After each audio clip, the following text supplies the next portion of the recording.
Nizami Gəncəvi, Allah ona rəhmət eləsin, Əxilər Təşkilatının üzvü idi. Deməli, Abdurrahman Cami adlı bir şair var. Öz təzkirələrində qeyd edir ki, Nizami Gəncəvi əxi şeyxi olub. Və 70-ci illərdə səhv eləmirəmsə, Nizaminin Həyat Yolu adlı bir kitab var. O dövrdə yazılıb. O kitabın içində də qeyd olunur ki, Nizami Gəncəvi Əxilər Təşkilatının üzvü olub. Nizami Gəncəvi necə oldu ki, birdən-birə o cür dahi oldu?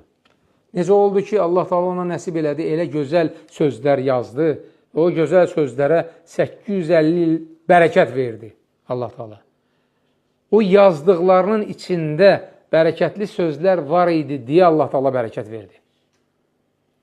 Xəmsənin, o xəmsədən hər birinin əvvəlini açırsan, başlanğıcı başlayır nə ilə? Allaha tərif, sonra Peyğəmbərini tərif, sonra dini, sahabələri, 60-70 səhifə, şeir ancaq dindən, dini tərifləyir, İslam dinini. 5-də də xəmsənin o hər kitabın əvvəlində bunu deyir. Və o şeirlərə baxanda görürsən ki, o şeirlərin mənası ya Qurandan götürülüb, ya hədislərdən. Özü də etiraf edir. Özü də etiraf edir ki, mən bu elmi Quran və hədisdən götürmüşəm. Diqqət edin, 7 gözəl əsərində, səhifə 26-da nə deyir? Dünyada nə qədər kitab var belə, çalışıb, əlləşib, gətirdim ələ. Ərəbcə, dəricə yeri düşərkən Buxari, Təbəri əsərlərindən.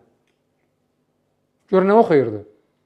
Təbəri, yəni Quran, təfsir, Buxari, hədis.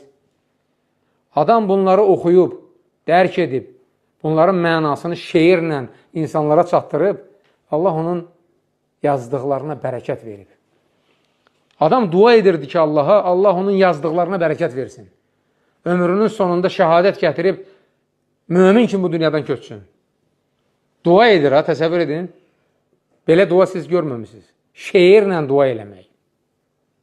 Gələndə son yuxu, bitəndə tabım, güllərim tökülsə qalsın gülabım.